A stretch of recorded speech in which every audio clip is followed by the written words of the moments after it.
Hello बच्चों, आज हम लोग बात करेंगे कलर कोडिंग, कार्बन रजिस्टर्स जो होते हैं उनके कलर कोडिंग की। और बिल्कुल देखिए सिलसिलेवार तरीके से मैं आपको प्यार से समझाऊंगा कि इसकी कलर कोडिंग की जरूरत क्यों पड़ती है, आखिर रजिस्टर्स की जरूरत क्यों पड़ती है, फिर उसमें कार्बन रजिस्टर्स क्या फायदा देते हैं अपने को और उनकी कलर कोडिंग क्यों करनी पड़ती है, जिससे हम ये पता कर सकें कि आखिर ये जो कार्बन रजिस्टर है, जैसा कि फोटोग्राफ आप देख रहे हैं, ये कितने ओम का है और कहां पर लगाना है आप डिसाइड कर सकें। बात को शुरू करने से पहले मैं आपको थोड़ा सा रिमाइंड करा दूं या सजेशन दे दूं कि इन वीडियो लेक्चर्स को आप सीरियल या सीक्वेंस में देखिएगा, जिससे कॉन्सेप्ट काफी आसान लगेंगे और आप सारी बात अच्छे से पकड़ पाएंगे। चलिए बात को शुरू करते हैं। जैसा मैं ये बात शुरू कर रहा था तो मैं आपको बता दूं कि चैप्टर 3 की ही बात है, जैसे कई बच्चे सरलता हो आपको समझने में चैप्टर 3 में, और हम बात करेंगे आज colour coding of carbon resistors की। लेकिन उससे पहले कुछ बातें कि आखिर हमको रेजिस्टेंस की जरूरत क्यों पड़ती है। देखिए हम ये जानते हैं कि V is equal to IR होता है। अगर कहीं पर किसी अप्लायंस में, सर्किट में हमने कुछ पोटेंशियल अप्लाई किया हुआ है और हम I को बदलना चाहते हैं, we want to control the current in the circuit, तो क्या करेंगे, हम डिफरेंट रेजिस्टेंस को लगाकर I को बदल लेंगे। अगर V को फिक्स कर दिया जाए, सपोज करिए V को हम लोग एक जो सोर्स लगाया है या जो सप्लाई जा रही है सर्किट में, वहां पर V अगर फिक्स्ड है, सपोज करिए कुछ भी है, उस दशा में अगर I को कंट्रोल करना है तो R को घटा बढ़ाकर, कम या ज्यादा करके हम I की वैल्यू पे इफेक्ट कर सकते हैं। आप ये समझ पा रहे होंगे। अगर मैं ये बात करूं कि V सपोज करिए 220 वोल्ट है और रेजिस्टेंस अगर मैं 1 वोल्ट ले लूं तो ये करंट आपकी कितनी हो जाएगी, 220 एम्पियर की। बात समझ में आ रही है। ये है I, ये है R, ये है V। अगर ये 220 वोल्ट है जो कि फिक्स्ड है, अगर मैं रेजिस्टेंस 2 ओम का ले लूं तो ये कितनी हो जाएगी, इसका आधा 110, तभी तो इनका मल्टीप्लिकेशन 220 आएगा। इस तरीके से देखिए R को वेरी करके I को आप कंट्रोल कर पा रहे हैं। तो that is the need of resistors. जहां पर हम जानबूझकर रजिस्टर सर्किट में लगाते हैं, उसका उद्देश्य यही होता है कि we want to control the current. अब ये बात समझ में आ जाती है। अगर हमें ये समझ में आ गया कि हमको रजिस्टर्स की जरूरत है तो रजिस्टर्स बनाए जाएं और सर्किट में लगाए जाएं, बहुत अच्छी बात। अब जो कमर्शियल रजिस्टर्स आते हैं, यानी जो अप्लायंसेस में, इलेक्ट्रिकल सर्किट्स में जो रेजिस्टेंस लगते हैं, वो मेनली 2 तरह के होते हैं। मैं आपको बताता हूं। पहला जो कि common commercial resistors, 2 major types है। पहला है टाइप 1 लिख देता हूं, जो कि हमारे आते हैं wire bound resistors. Wire bound resistors. Wire ये वायर बाउंड रेजिस्टर्स क्या होते हैं बेटा, आपको मैंने पिछले वीडियो में बताया था कि वायर बाउंड में वायर होती है एलॉय की बनी हुई, और एलॉय को हम, क्योंकि उसमें रेजिस्टेंस होता है, रेजिस्टिविटी ज्यादा होती है, और एलॉय ही क्यों लेते हैं, क्योंकि वो उसकी टेम्परेचर डिपेंडेंसी बहुत कम होती है, यानी टेम्परेचर ज्यादा हो या कम हो, उसके रेजिस्टेंस पे बहुत कम फर्क पड़ता है। एटमॉस्फेरिक मॉइस्चर, इन सब का भी फर्क बहुत ही ज्यादा कम होता है। तो इस वजह से जो वायर बाउंड रेजिस्टर्स होते हैं उनमें हम लिखते हैं एलॉय। और एलॉय कुछ एग्जांपल्स ले लीजिए जो आप पहचानते भी हैं, लाइक मैंगानीन, ये आप कई जगह नाम पढ़े होंगे, या कंस्टेंटेन, और भी लिए जा सकते हैं, नाइक्रोम वगैरह भी आप लेते हैं। तो ये कुछ एलॉय के मैंने नाम लिख दिए हैं।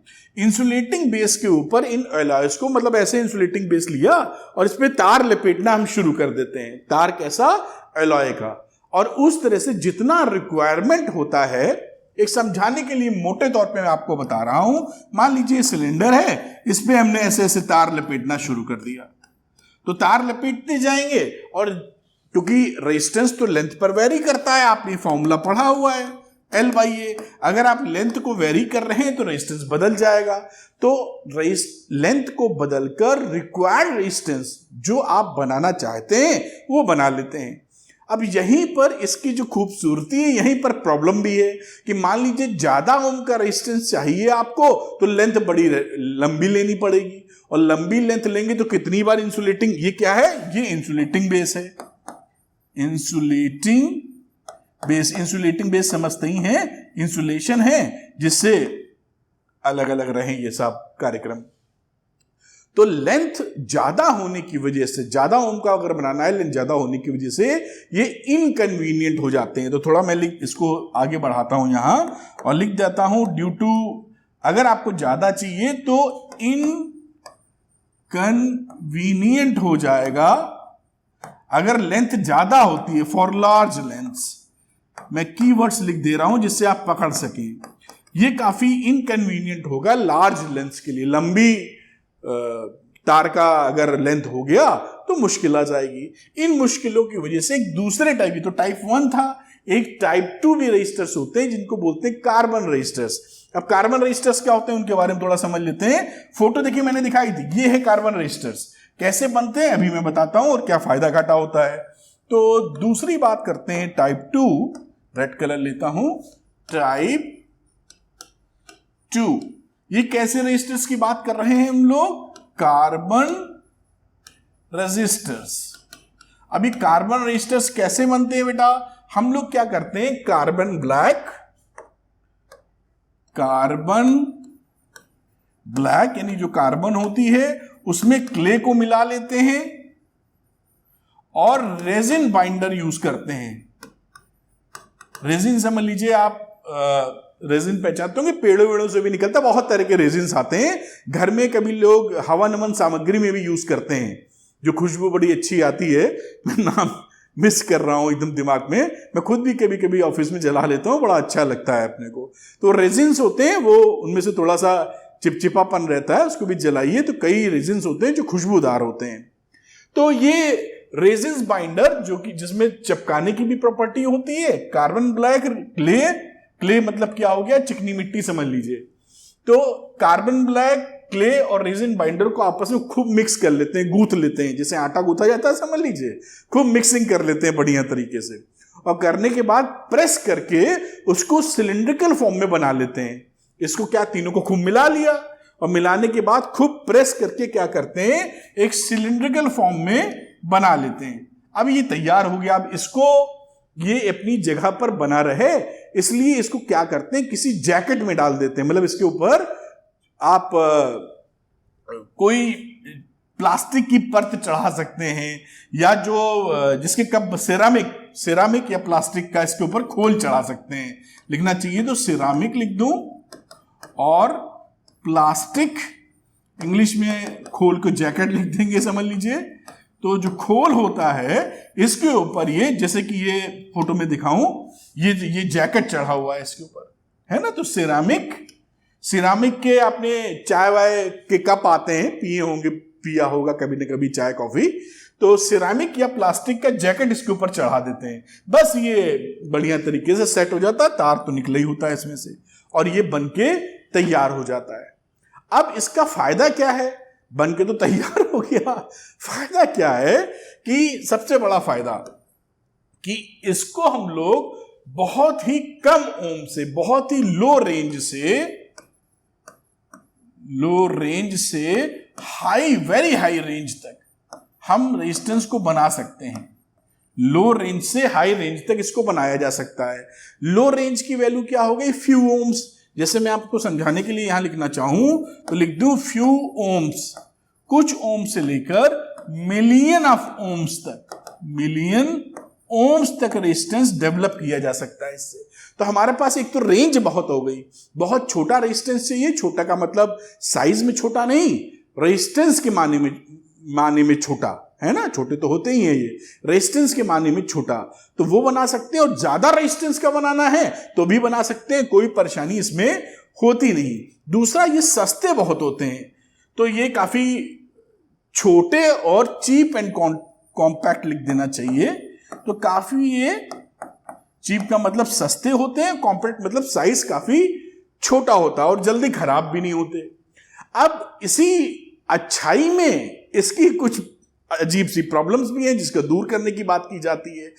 अब क्या होता है, फायदे बहुत हैं कि छोटे फ्यू ओम से मिलियन ओम्स, और साथ में ये काफी छोटा होता है।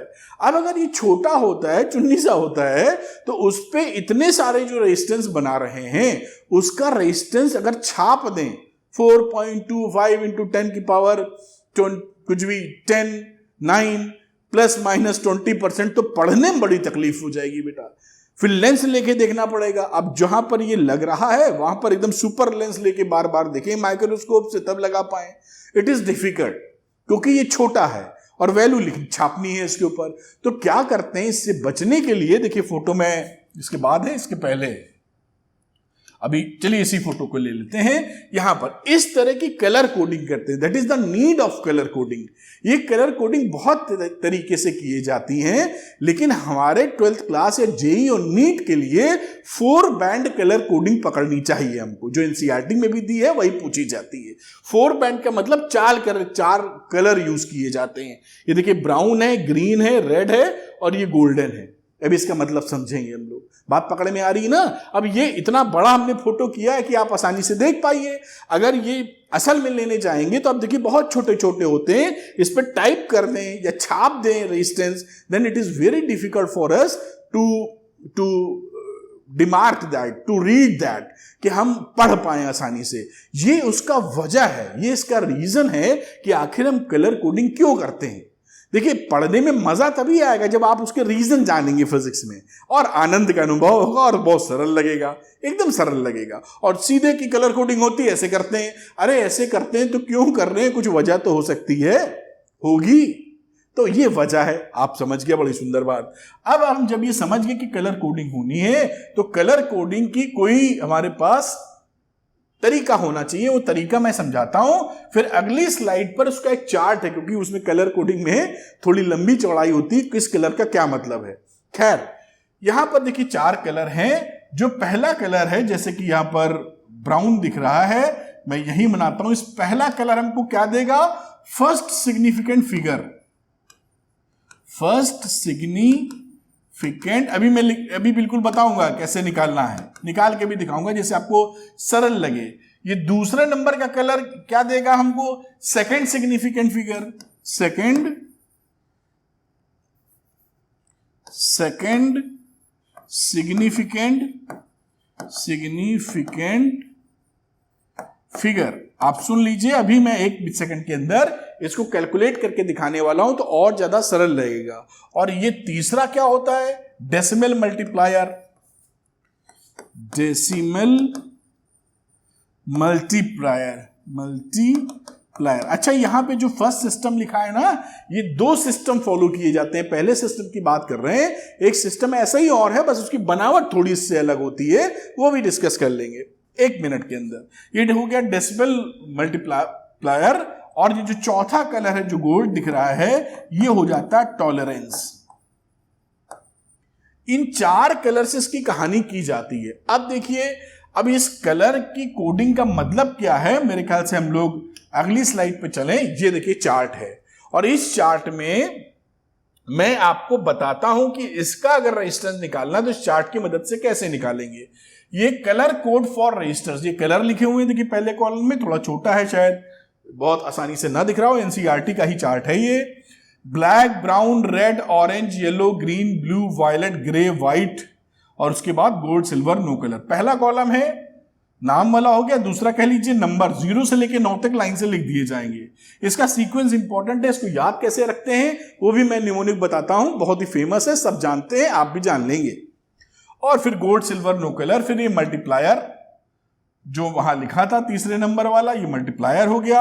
और उसके बाद टॉलरेंस की बात करते हैं हम लोग। गोल्ड के लिए 5% ±5%, सिल्वर के लिए ±10%, और नो कलर के लिए ±20%। अब देखिए पहला कलर, तो पहले कलर का मतलब ब्राउन है। देखिए यहां पर ये फर्स्ट सिग्निफिकेंट फिगर देगा, सिग्निफिकेंट फिगर, और ये साहब है किस कलर का, ब्राउन। तो ब्राउन देखिए, ये रहा ब्राउन, तो ये यहां पर लिख लीजिए ऐसे 1, ये ब्राउन वाला 1। अब ये जो सेकंड था वो सेकंड वाला देगा significant figure, second significant figure. और ये है ग्रीन, आपको दिख रहा होगा। अब ग्रीन कहां है, ये देखिए सेकंड नंबर पे, मैं 2 एरो ऐसे डंडी बना देता हूं, और ये जैसा मैं पढ़ पा रहा हूं ये 5 नंबर पे है, जैसा मैं देख पा रहा हूं। तो ये हो गया साफ 515। तीसरे में आ जाओ तो ये देता मल्टीप्लायर, ये तीसरा वाला था मल्टीप्लायर, और किस कलर का है बेटा? रेड कलर का है। तो रेड कलर में आ जाइए, कहां गया रेड भाई? ये रेड में मैं 3 ऐसे डंडी बना देता हूं रेड के लिए।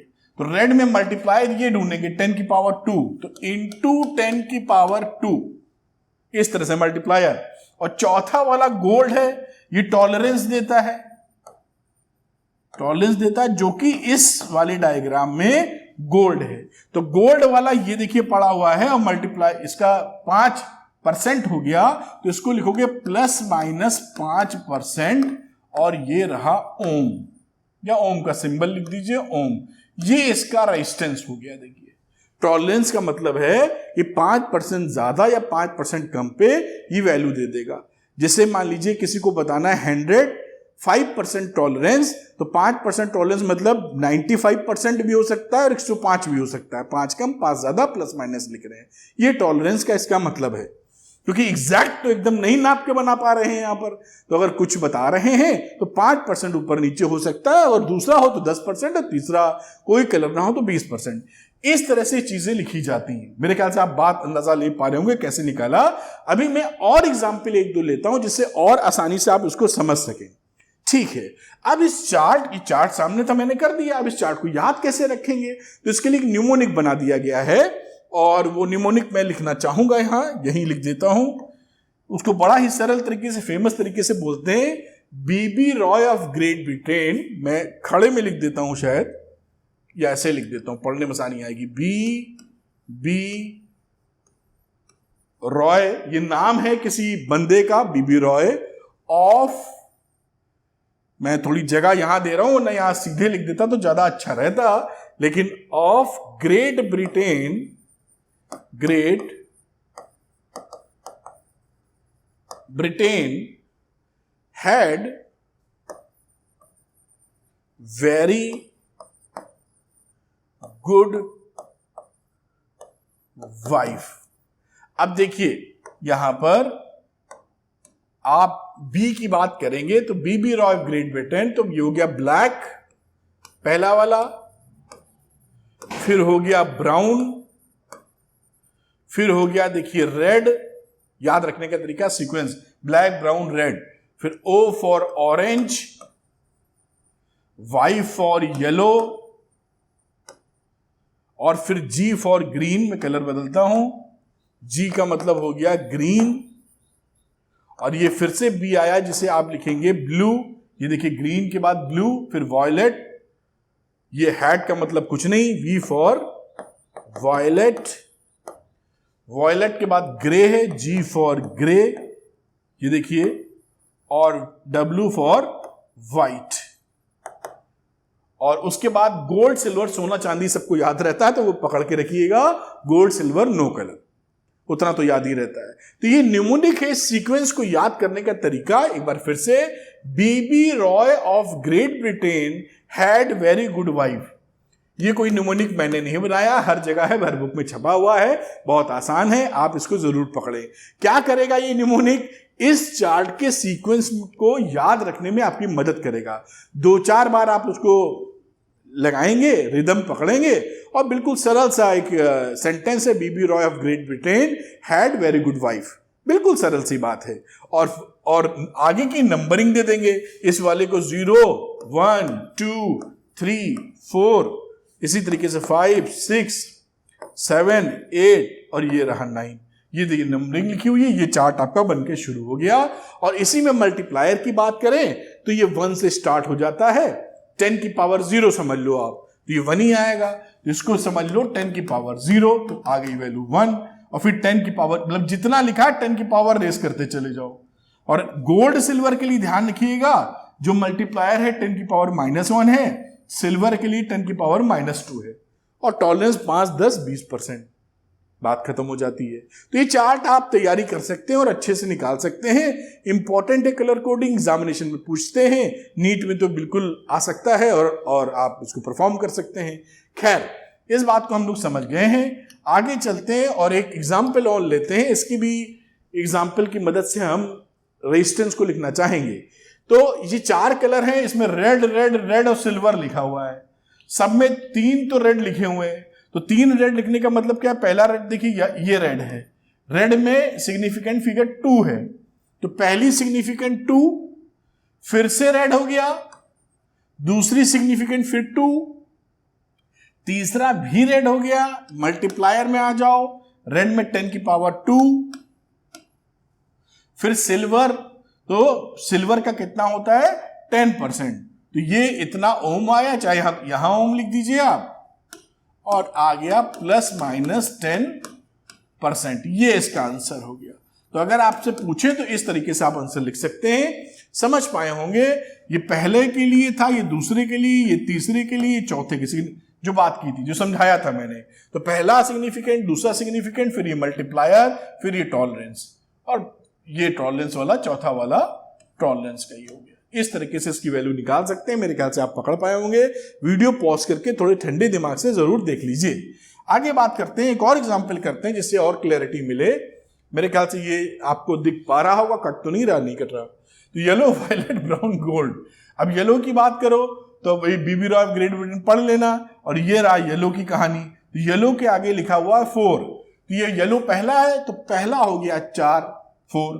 वायलेट, अब वायलेट आ गया, देखिए किस नंबर पे? 7 नंबर पे, तो सेकंड सिग्निफिकेंट फिगर 7, फिर मल्टीप्लायर, और तीसरा वाला है ब्राउन, तो ब्राउन आपको दिख रहा है नंबर 1 पर है, तो 10 की पावर 1 हो गया, इतना ओम, प्लस माइनस टॉलरेंस कितना है? गोल्ड, तो गोल्ड के लिए कितना हो गया? 5%, तो इसको लिख दीजिए ±5%, और ये आपका इसका आंसर आ गया। बिल्कुल भी कोई भी टेंशन नहीं है, आराम से इसको निकाल सकते हैं, एग्जाम में पूछा जाने वाला है।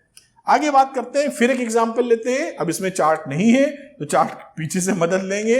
देखिए पहला रेड लिखा हुआ है, तो रेड के लिए क्या था? बीबी रॉय, 3 नंबर था, आपको याद आ रहा होगा, 2 पहुंचेगा 0 शुरू होता है, ध्यान होगा ना, बीबी रॉय, तो ये 0 1 2 सो ऑन। तो रेड के लिए ये लिखा आपने 2 पहले ऑफ बीबी रॉय, और फिर ग्रीन आ गया, तो ग्रीन क्या पड़ेगा? ग्रीन पड़ेगा बीबी रॉय ऑफ ग्रेट ब्रिटेन। ये ग्रीन की कहानी थी, 2 3 4 और 5 पड़ा इसका, ग्रेट ब्रिटेन याद आ रहा होगा, तो ग्रीन के लिए 5 आ गया, बीबी रॉय ऑफ ग्रेट ब्रिटेन। आगे जो पढ़ी तो यूज करेंगे। फिर आगे बात करते हैं हम लोग, मल्टीप्लायर क्या रहा? तो मल्टीप्लायर रहा, फिर लिखना पड़ेगा बीबी रॉय ऑफ ग्रेट ब्रिटेन,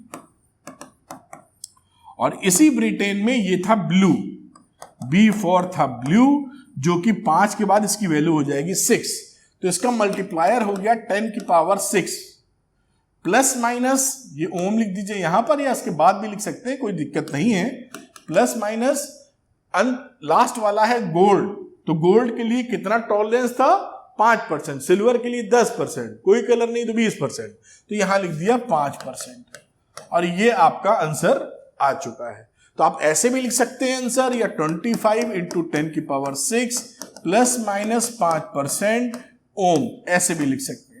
और इसको अगर कोई और कहानी करना चाहो तो 25 लिख दीजिए प्लस माइनस 5% और 10 की पावर 6 को आप इधर मेगा ओम भी लिख सकते हैं।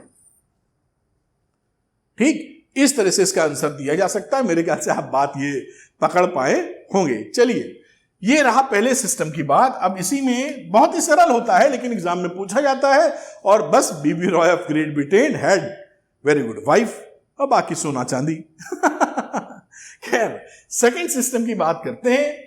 कुछ भी दिक्कत नहीं, वही सब सिस्टम है, बस जो कार्बन रजिस्टर्स था उसका ढांचा थोड़ा डिफरेंट है। तो उस कार्बन रजिस्टर्स का क्या ढांचा रहा, देखिए बना के आपको दिखाता हूं, कुछ हद तक कोशिश करूंगा बढ़िया डायग्राम बन जाए, लेकिन देखते हैं। ये देखिए एक कार्बन रजिस्टर्स हो गया, इसकी मेटल कैप लगा देते हैं ऐसे, ये देखिए एंड हो गए इसके। एंड को किसी और तरीके से मैं दिखाना चाहता हूं, इसलिए मैं ऐसा निशान लगा रहा हूं जिसे अलग से दिखाई पड़े, और यहां लिख भी देता हूं ये क्या है, ये इसका एंड है, इधर भी एंड लिख दो। ये इसकी बॉडी है रजिस्टर की, ठीक। फिर इसमें एक डॉट लगाते हैं, यहां कहीं डॉट ले लो, मेरे ख्याल से डॉट को थोड़ा सा ऐसा शायद कर पाए, इसको भी कहीं मेंशन कर देना चाहिए। ये हमारा है डॉट, और एक रिंग लगाते हैं इसके ऊपर, यहां पर ऐसे में ये आपकी लग गई रिंग। इस तरह से कार्बन रजिस्टर्स बना देते हैं कैप के साथ। अब क्या चीज क्या रिप्रेजेंट करती है, बहुत ही सरल।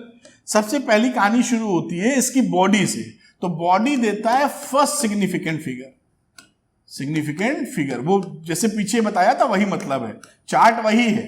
तो पहला सिग्निफिकेंट फिगर मिलेगा बॉडी से, दूसरा क्या मिलेगा इसके एंड से, this will give you second significant figure. तो पहली सिग्निफिकेंट फिगर वहां से मिल गई, सेकंड सिग्निफिकेंट फिगर आपकी यहां से मिल गई। इस डॉट से मिलेगा मल्टीप्लायर, और रिंग से मिलेगा क्या, टॉलरेंस कह लीजिए। बस ये सेकंड सिस्टम है, क्योंकि इसका शेप बदल गया ना, लाल पीली नीली गुलाबी पट्टी ना देखे ऐसे दे दिया है। बस इतना ही है, देखिए कितना आसान है, इसमें कोई टेंशन ही नहीं है। बस चार्ट वही यूज कर लेना, अब इसको लेके नहीं बता रहा हूं क्योंकि चार्ट आपको मालूम है। First significant, second significant, multiplier, tolerance, ये सेकंड सिस्टम हो गया, खेल इसका खत्म हो गया। इतनी ही बात थी। लेकिन जैसा मैं बात करता हूं और आपको समझना चाहिए, किसी भी टॉपिक को समझने से पहले केवल टॉपिक पे जंप ना करें, यह जरूर समझने की कोशिश करें कि आखिर इसकी जरूरत क्या है। जैसे रेजिस्टेंस की बात होती है, तो रेजिस्टेंस की जरूरत क्या पड़ी, क्योंकि आई चेंज करना था V=IR में, उसको मैनेज करने के लिए। फिर रेजिस्टर्स कमर्शियली दो तरह से बनते हैं, एक वायर बाउंड की बात की गई, फिर उसमें समस्या आ गई क्योंकि लेंथ बड़ी लंबी होने लगी। फिर कार्बन वाले बनाए गए क्योंकि बहुत तगड़ी इसकी रेंज है, कुछ ओम से लेकर मिलियन ओम्स तक बना सकते हैं, सस्ते भी होते हैं, छोटे होते हैं। अब छोटे होते हैं तो आसानी भी हुई, लेकिन मुश्किल हुई कि छापे कैसे इसके ऊपर, कितने ओम का है, तो उसके लिए कलर कोडिंग की जरूरत पड़ गई। तो इस तरह अगर बनेंगे तो दिस इज ए स्टोरी। एक बड़ी नॉर्मल सी बात लगती है, जिसे बड़ी नॉर्मल सी बात है, भाई ऐसा हुआ तो ऐसा किया, ऐसा हुआ तो ऐसा हुआ, तो आपको कभी भूलेगा नहीं और मजा आने लगेगा। और डायरेक्ट जंप कर जाएंगे कि नहीं मेरे टॉपिक है कि colour coding of carbon resistors, अब वो ना उसका सुर पता ना ताल पता, गाने निकल पड़े, तो गाना क्या बनेगा, वैसा गाना बनेगा जैसा मैं गाता हूं, कभी सुनाऊंगा बेसुरा। समझ रहे हैं, तो सुर ताल का पता होगा आगे पीछे का, तो आसानी से स्टोरी समझ में आएगी। मेरे ख्याल से समझ पाए होंगे। इस तरह से कलर कोडिंग कार्बन रजिस्टर्स की आप कर सकते हैं और आसानी से याद रख सकते हैं। तो उम्मीद है ये वीडियो काफी लर्निंग से भरा रहा होगा, आप जरूर सीखिए और इन वीडियो लेक्चर्स को सीक्वेंस में देखिए, जिससे कॉन्सेप्ट सुपर स्ट्रांग हो जाए। Thank you very much, wish you all the best.